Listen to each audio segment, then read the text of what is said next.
আমি তোমার বললাম তো আমি ওখানে বসেন আসুন যান। গত 23 এপ্রিল রাতে সামাজিক যোগাযোগ মাধ্যমে একটি ভিডিও নিয়ে আলোচনা শুরু হয় গাইবান্ধা জুড়ে। ভিডিওতে দেখা যায় পলাশবাড়ী উপজেলা আওয়ামী লীগের সভাপতি সামিকুল ইসলাম লিপনের কাছে টাকা ফেরত চাইছেন বেশ কয়েকজন। পরে নির্বাচন কার্যালয়ের সামনে অবরুদ্ধ করেন তারা। এ নিয়ে ঘণ্টাখানেক হট্টগোল। খবর পেয়ে ঘটনাস্থলে গিয়ে পরিস্থিতি শান্ত করেন পলাশবাড়ী পৌর মেয়র। এরপরই ঘটনাটি টক অব দ্য টাউনে পরিণত হয়। খোঁজ নিয়ে জানা যায় আশ্রয়ণ প্রকল্পের ঘর দেওয়ার কথা বলে উপজেলার 15 জনের বেশি মানুষের কাছ থেকে লাখ লাখ টাকা নেন আওয়ামী লীগ নেতা সামিকুল ইসলাম লিপন। কিন্তু টাকা নেয়ার পর ঘর না পাওয়ায় সে অর্থ ফেরত চান প্রত্যাশীরা। কিন্তু টাকা ফেরত দিতে টালবাহানা শুরু করেন লিপন।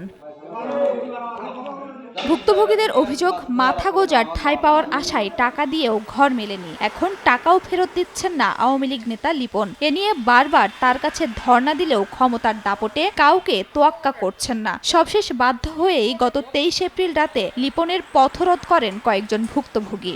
এই মাসে হবে না, পরের মাসে হবে, এরকম বলতে বলতে আমি অনেক ভুক্তভোগী হই আর ঘর বলে দিবে সেই কথা কয়েক টাকাটা তাকে দিচ্ছে। আরে 10 বছর হয়েছে। শুধু আশ্রয়ণ প্রকল্পের ঘর দেওয়ার নামে অর্থ হাতিয়ে নেওয়া নয়, আওয়ামী লীগ নেতা শামিকুলের বিরুদ্ধে আরও অভিযোগ রয়েছে পলাশবাড়ীতে। স্থানীয় সরকারি প্রাথমিক বিদ্যালয়ে নৌশ প্রহরীর নিয়োগ দেওয়ার কথা বলেও কয়েকজনের কাছ থেকে অর্থ হাতিয়ে নিয়েছিলেন বলেও অভিযোগ উঠেছে। তবে ঘর দেওয়ার নামে অর্থ নেয়ার অভিযোগ অস্বীকার করে ঘটনাটি পরিকল্পিত বলে দাবি করেছেন লিপন। যদিও বিষয়টি দলের জন্য বিব্রতকর হওয়ায় তদন্ত সহ শাস্তির পক্ষে উপজেলা আওয়ামী লীগের সাধারণ সম্পাদক। জনগণের প্রতি যে আমার আস্থা সেটা অন্য খাতে নিয়ে যাওয়ার জন্য ষড়যন্ত্র চক্রান্ত করে আমাকে থামানোর চেষ্টা করছে। দলীয়ভাবে সিদ্ধান্ত নেবে কেন্দ্রের বিষয়, দলের তো ভাবমূর্তি অবশ্যই পূর্ণ হচ্ছে।